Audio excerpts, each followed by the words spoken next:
Bonjour à tous, aujourd'hui on va parler banque. On va parler effectivement d'une banque en particulier, Trade Republic. C'est un sujet que j'aborde pas souvent parce que je considère que le sujet du choix de la banque, en moyenne, ça reste un faux sujet. Qu'est-ce que je veux dire par là? Je veux dire que la question du choix de la banque, bien souvent, a assez peu d'importance au long terme finalement sur le parcours d'un investisseur classique.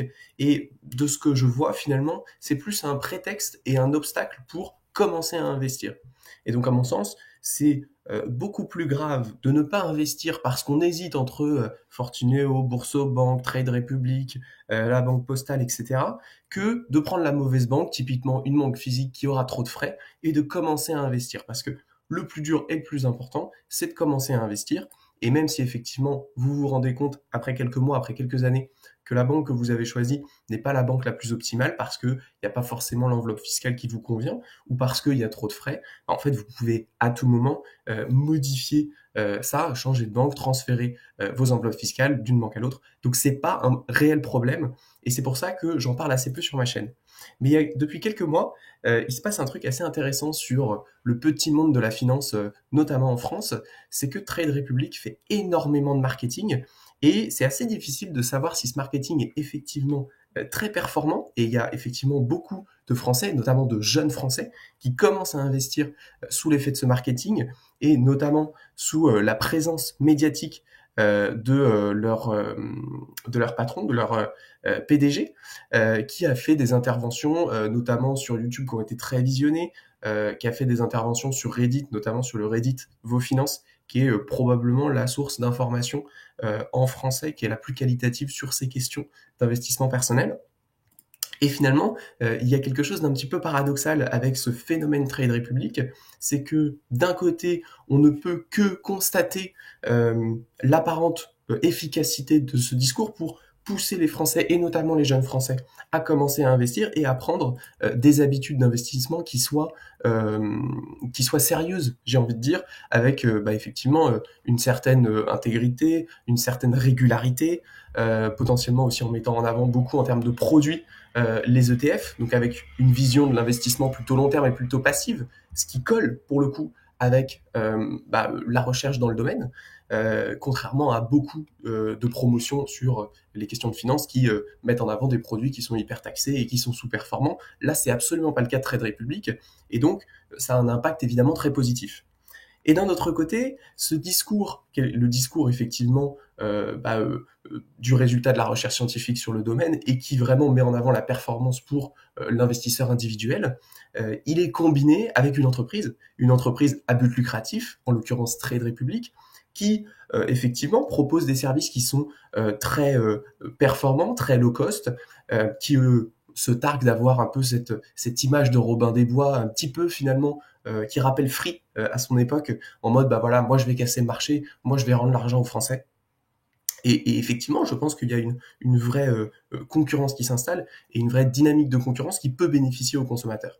Néanmoins, il y a quelques points qui sont importants de garder en tête si vous avez été attiré par l'idée d'ouvrir un compte chez Trade Republic. Il y a plusieurs choses. Premièrement, il y a ce paradoxe des frais. Le paradoxe des frais, en fait, en finance et en investissement, c'est que, évidemment, les frais, c'est une perte sèche, et a priori, plus il y a de frais, plus vous allez avoir une performance dégradée. Ça, c'est la théorie pure, mais en pratique, on peut voir parfois une corrélation inverse entre le niveau des frais et la performance des utilisateurs d'une plateforme. Et ça, on l'a très bien vu chez, j'ai envie de dire, le cousin et le papa de Trade Republic, qui serait Robinhood aux États-Unis. Robinhood, c'est quoi? C'est une plateforme de banque qui permettait d'investir sur des titres avec aussi des fractions d'actions, quelque chose de très ludique, de très accessible, qui a été très bien marketé et qui avait pas du tout de frais. En tout cas, qui avait des frais un petit peu cachés, puisque le frais, en fait, se fait dans ce qu'on appelle le spread, c'est-à-dire la différence dans le carnet d'ordre entre les achats et les ventes. Mais de manière générale, très peu de frais pour Robinhood, et c'est un petit peu pareil pour Trade Republic. Donc on peut se dire, bah, c'est forcément positif pour les utilisateurs, et pourtant quand on faisait des statistiques sur les performances des portefeuilles moyens des personnes qui utilisent Robinhood, parce qu'on a pas mal de recul sur cette plateforme, et bien en fait, les performances étaient bien moindres que les personnes qui avaient des portefeuilles dans des banques beaucoup plus classiques, où ils payaient beaucoup plus de frais. Et en fait, comment on explique ça? En fait, c'est assez simple, c'est que plus il y a de frais, plus vous allez avoir une barrière quant au fait de modifier vos investissements, quant au fait d'acheter et de vendre tous les 4 matins. Parce que vous savez pertinemment qu'à chaque fois que vous faites des opérations, vous donnez de l'argent à la banque. Donc, vous y réfléchissez à 2 fois, et une fois sur 2, vous vous dites, bon, non, ça vaut pas le coup, je garde mes investissements. Et en fait, cette attitude de dire, ouais, ça vaut pas le coup, je garde mes investissements, c'est typiquement cette attitude qui produit de la rentabilité moyenne. Et à l'inverse, ce qui produit de la sous-performance, c'est de constamment sauter d'une entreprise à l'autre, d'un ETF à l'autre, sortir et rentrer du marché en permanence en essayant de le timer. Et finalement, Trade Republic, même si dans son message, il explique très bien que c'est pas forcément ce qu'il faut faire, parce qu'ils ont une plateforme qui a très peu de frais, il peut y avoir ce piège et cette tentation de la part des nouveaux investisseurs. Donc ça, c'est important de l'avoir en tête. Ensuite, il y a la question effectivement de la déclaration. Alors a priori, en fait, Trade Republic, comme ils ne sont pas domiciliés en France, ils ne fournissent pas le CERFA et le document de déclaration aux impôts lorsque tous les ans vous devez déclarer les gains et les plus-values de votre compte titre ordinaire. Vous n'avez pas le formulaire classique que vous pouvez juste balancer aux impôts et tout est carré. Donc en gros, il faut un peu récupérer les infos, il faut un peu les remettre dans la déclaration d'impôt. Ça n'a pas l'air d'être très clair.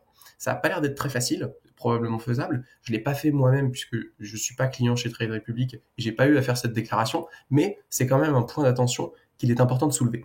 Et on va finir par le point le plus important, et ça c'est assez marrant parce que c'est là où on voit que même si Trade Republic met en avant des idées qui sont promues par notamment le Reddit Vos Finances en France, pourtant, ce qui est paradoxal, c'est que sur Trade Republic, là encore une fois, parce qu'ils ne sont pas domiciliés en France, ils n'ont pas la possibilité de permettre à leurs clients d'ouvrir un PEA, un plan épargne action. Et paradoxalement, aujourd'hui, quand vous êtes français, la politique d'investissement la plus efficace et la plus reconnue comme étant la plus rentable au long terme, c'est ouvrir un PEA. De toute manière, tant qu'il n'est pas rempli, ne mettez pas d'argent sur votre assurance vie, vous aurez trop de frais annuels, ne mettez pas d'argent sur votre compte titre ordinaire, vous aurez des impôts à payer, vous aurez de toute manière une fiscalité plus importante à la sortie, donc il n'y a aucun intérêt d'investir sur compte titre ordinaire alors que vous pourriez investir sur PEA. Sauf que sur Trade Republic, ce qui se passe, c'est qu'en fait, les personnes qui ont été happées par ce marketing, elles vont vouloir bien faire, sauf qu'une fois arrivées sur Trade Republic, de toute manière, il n'y a pas de PEA. Donc elles n'ont pas trop le choix, elles sont un peu obligées d'ouvrir un compte titre ordinaire et de mettre des ETF dessus. Encore une fois, c'est pas la fin du monde. Si vous êtes client Trade Republic et que vous êtes un petit peu dans cette situation, vous avez commencé à investir l'année dernière parce que ça a fait beaucoup de bruit, félicitations, ça reste quand même une très bonne nouvelle pour vous, mais la question se pose, est-ce qu'il n'est pas pertinent de garder ce compte Trade Republic, le fermer pour le transférer, sauf si vous avez vraiment des centaines de milliers d'euros dessus, je suis pas sûr que ça vaille le coup. Vous pouvez le laisser fructifier de votre côté. Quoique, il faudra quand même faire la déclaration tous les ans aux impôts, donc à voir si ça vaut le coup de le temps que ça prend. Mais par contre, ce que je vous conseille de faire, c'est de prendre le temps d'ouvrir un PEA dans une banque qui le propose. Et typiquement dans une banque en ligne qui le propose. Alors les banques classiques, il y en a plein. Hein. Je pense à Hello Bank, Bourso-Bank, Fortuneo, Bourse Direct. Tout ça, voilà, c'est des banques. Autant toutes ces banques-là, franchement, la comparaison entre elles, elle est infime. Les différences de frais sont infimes. L'interface est évidemment différente, mais bon, si vous préférez le bleu ou vous préférez le vert, ça changera pas votre vie et je peux pas vous dire ce que vous préférez comme couleur. Donc, ça reste quand même quelque chose d'important.